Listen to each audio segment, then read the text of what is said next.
正直に言うと書かれるお話が読みたいという方にはおすすめしづらい作品かもしれません。読んでいてしんどいのは確かなんやけど、辛い恋をするイリアに共感する方もいるのではないでしょうか。エドナがイーライの元へ嫁ぐというところから物語は始まります。彼女には品と意見がありました。それもそのはず、彼女の正体は死んだと思われていた王子だったからです。主人公ミーアはマリー・アントワネットのようにパンがなければ肉を食べればいいという民衆の苦しみを無視したわがままな帝国の恋女でした。本作の最大の特徴はミーアが自分のためにしたことを帝国や他人のためにしたのだと周りが曲解する点です。原作は韓国の小説で2023年にはアニメ化も果たしました。エリアナが釣れないところもまたいいよね。溺愛系の漫画を欲している方におすすめの作品です。フリーアトリエセイへようこそ、セイです。今回ご紹介するのは世界少女漫画4選第2弾。1作目は婚約者は私の妹に恋をする。漫画家は真城先生。原作者は花房先生。キャラクター提案は土井町先生です。出版社は角川で2025年4月時点で5巻まで刊行されています。原作小説は小説家になろうで連載中です。あらすじです。本作はタイムリープものです。主人公の伯爵令嬢イリアはいつも同じ場面にタイムリープします。それは大好きな婚約者がイリアの妹と初めて出会う場面。この瞬間、婚約者は妹に恋をします。タイムリープするたびに、周りの人は少しずつ違う行動をとるのに、婚約者が妹に恋をすることだけは変わらないのです。1回目のループから順に辿っていき、なぜイリアはタイムリープし続けるのかという謎に迫っていく物語です。おすすめポイントは3点。1つ目は壊れそうな繊細な表現です。正直に言うと書かれるお話が読みたいという方にはおすすめしづらい作品かもしれません。ただ逆に登場人物の心情を丁寧に描く作品が好きという方にはおすすめです。婚約者はイリアと結婚した後も妹のことばかり気にかけます。もしイリアが婚約者のことを好きじゃなければ勝手にすればいいとは言い切れるかもしれませんが、イリアは本当に婚約者のことが好きなんよね。だから嫉妬もするし、冷たくあしらわれるたびに傷つきます。イリアは毎回婚約者が妹を優先する状況で失意の中命を落とします。悲しい記憶がタイムリープするたびに積み重なり、イリアはどんどん精神的に追い詰められていくのです。読んでいてしんどいのは確かなんやけど、辛い恋をするイリアに共感する方もいるのではないでしょうか。真城先生の線の細い絵柄も本作の雰囲気によく合っているなと思います。2つ目のおすすめポイントはカースの存在です。カラスとは3度目の人生で初めて登場する青年です。姿をカースや猫に変えることができる不思議な力を持った彼は退屈だからイリアを助けてあげると言います。繰り返す時間の中でイリアと接する人間は大抵同じなのに、カラスだけ現れる時と現れない時があるのです。物語のキーになりそうな彼の存在が本作の謎をさらに深めています。最後3つ目のおすすめポイントはミステリー要素です。本作の最大の謎はなぜイリアはタイムリープし続けるのか。今度こそはと様々な選択をするイリアですが、どんな選択をしても幸せになることはできません。何とか解決の糸口はないものかと思いながら読み進めていくと、漫画版第3巻の冒頭である秘密が明かされます。ネタバレになるため多くは語れませんが、イリア以外の視点になってイリアが知らない事実が読者に伝えられるよね。それによって何が起こっているんだと疑問がますます大きくなります。漫画版5巻でかなり真相に迫ってきたものの、まだ原作含め連載中の本作、ぜひ一緒にイリアの繰り返される人生を追っていきませんか。2作目は光と風。漫画家はヒヨン先生。原作者はユウ先生。出版社は角川で10巻で完結済みです。原作は韓国の小説でフルカラーの漫画となります。ウェブで連載している漫画だとフルカラーも多いですよね。フルカラーは読んでいて疲れるという方もいますが、キャラクターの髪や瞳、服の色まで詳細にわかるため、本作のような架空の世界を舞台とした作品とは相性がいいように思います。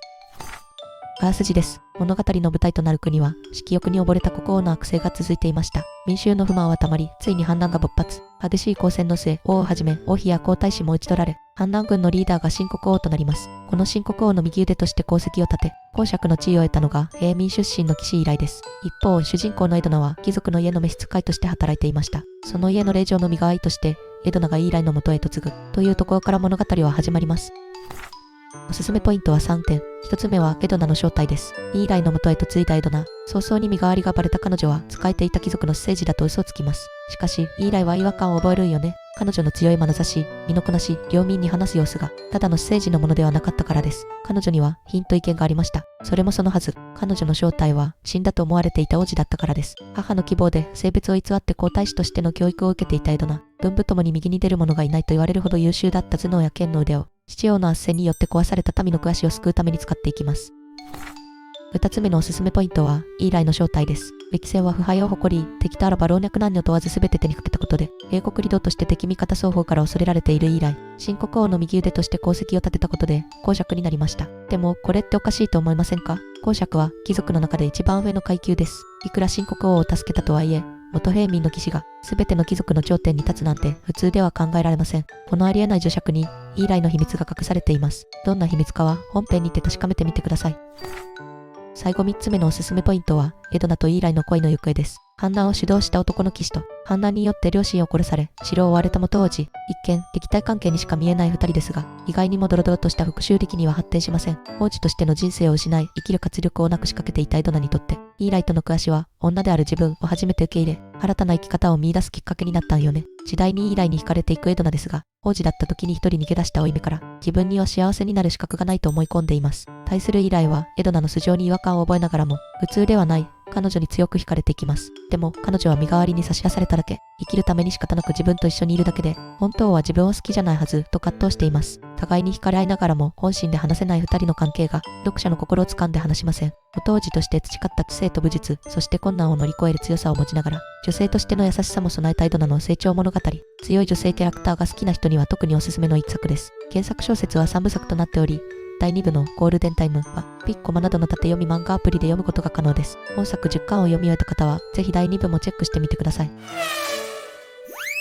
3作目はギアムーン帝国物語。断頭台から始まる姫の転生逆転ストーリー。漫画家は森の水先生、原作者は沖月望先生、キャラクター原案はイルセ先生です。出版社は TO ブックスで2025年4月時点で9巻まで刊行されています。原作小説は小説家になおで連載中です。2020年、21年、23年の計3回舞台化され、2023年にはアニメ化も果たしました。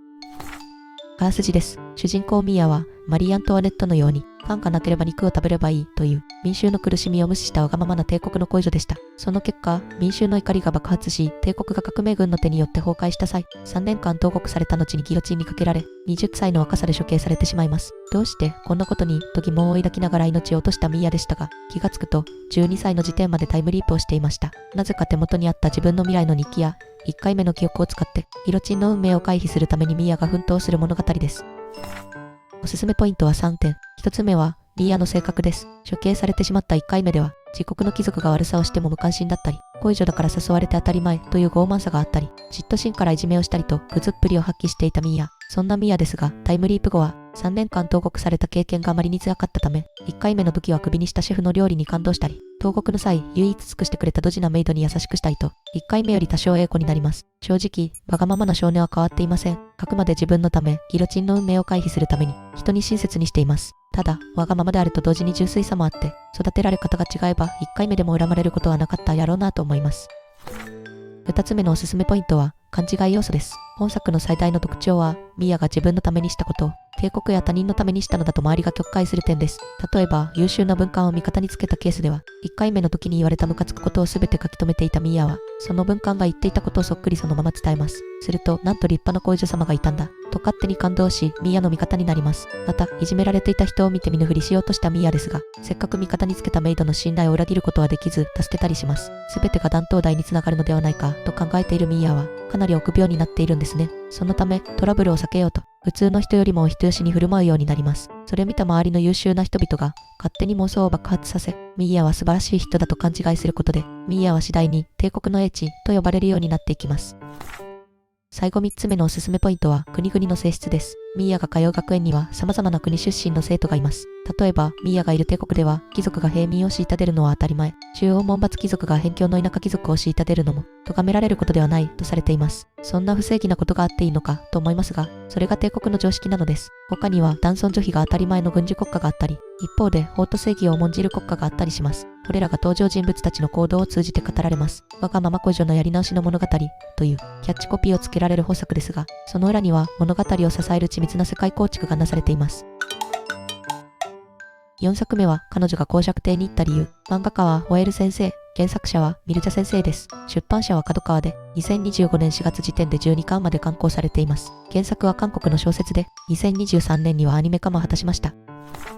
あらすじです。日本の浪人生だった主人公は、大学の合格発表を待っていたある夜、何者かに突き落とされ、気がついたらレリアナになっていました。このレリアナというのは、前世で読んでいた小説の登場人物の一人で、小説の女主人公が帰国するきっかけとなる人です。そのきっかけとは、友人であるレリアナの死。せっかく生まれ変わったのだから長生きしたいと考えたレリアナ。自分を殺害する婚約者と婚約破棄をするため、小説の男主人公である公爵のノアに近づき、死ぬ運命を変えようとする物語です。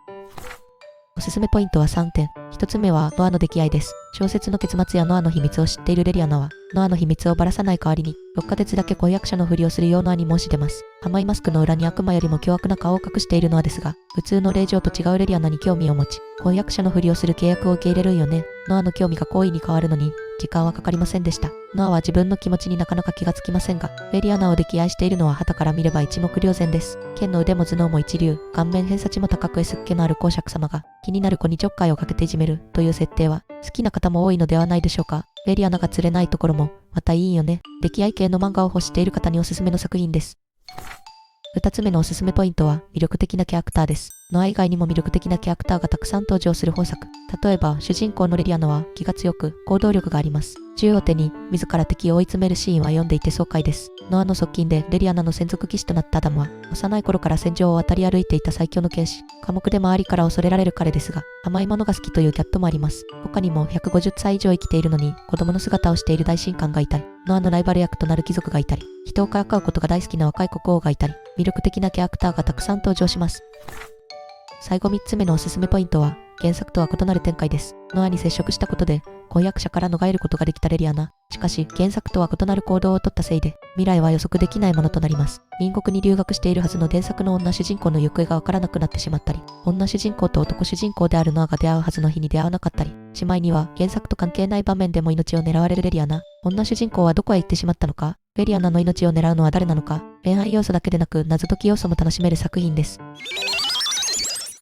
以上、異世界少女漫画4選第2弾でした。気になった作品はありましたか？皆さんのおすすめ漫画もぜひ教えてください。概要欄には各作品の購入リンクも用意しているので、興味を持った作品があれば読んでみてくださいね。この動画が良かったなと思う方は、チャンネル登録とグッドボタンをお願いいたします。最後までご視聴いただきありがとうございました。また次の動画でお会いしましょう。